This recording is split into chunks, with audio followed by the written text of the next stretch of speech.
One of the most outrageous, illegal, and corrupt acts among many by the corrupt, Soros-backed New York State Attorney General Tish James, controlled Judge Engoron.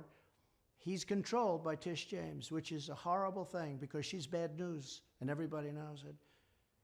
But it's his refusal to honor the Appellate Division's ruling that this witch hunt should be dismissed on statute of limitation grounds, among others.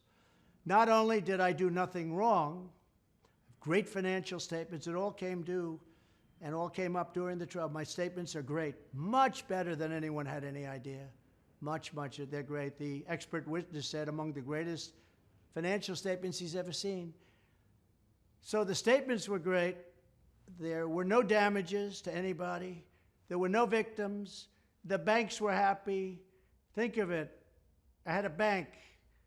They wanted to make a loan. They made a loan. I paid back the loan in full. No negotiations, no anything, no victims, no damages. The banks were happy.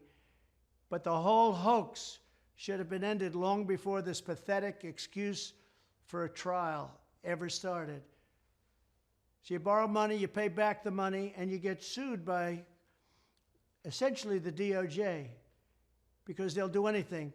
They went through millions of pages of documents, my documents, and they end up going after me over a loan that was repaid in full, no negotiation, no anything, that the bank was very happy with.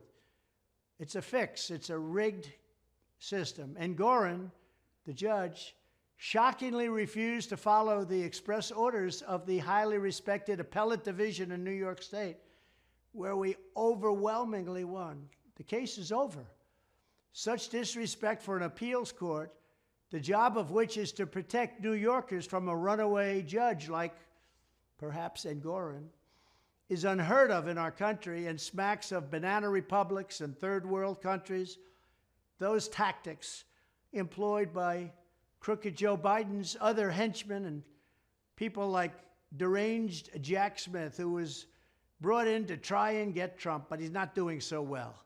The rule of law in New York State will never recover if this partisan attack is not immediately squashed. They're after his political opponent because Biden is losing badly to me in the polls. He's doing horribly. Essentially, he's a horrible president, and the people understand that. So they go after me when actually I've done a great job. They try saying I've done a bad job and a dishonest job, and that turned out to be false. And they didn't know what to do in the middle of the trial, but they kept it going. This trial should have never been brought. It should have been ended early.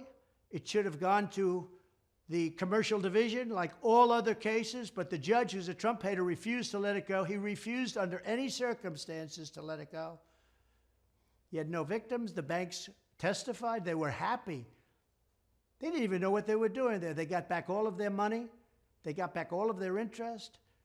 Frankly, they wanted to make me the loan because that's what they do. They make loans, and they make money when they make loans.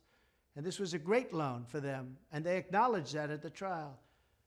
And this is where they went after me. Now they want $370 million plus other things, but $370 million, which is far more than the loans, far more than the loans.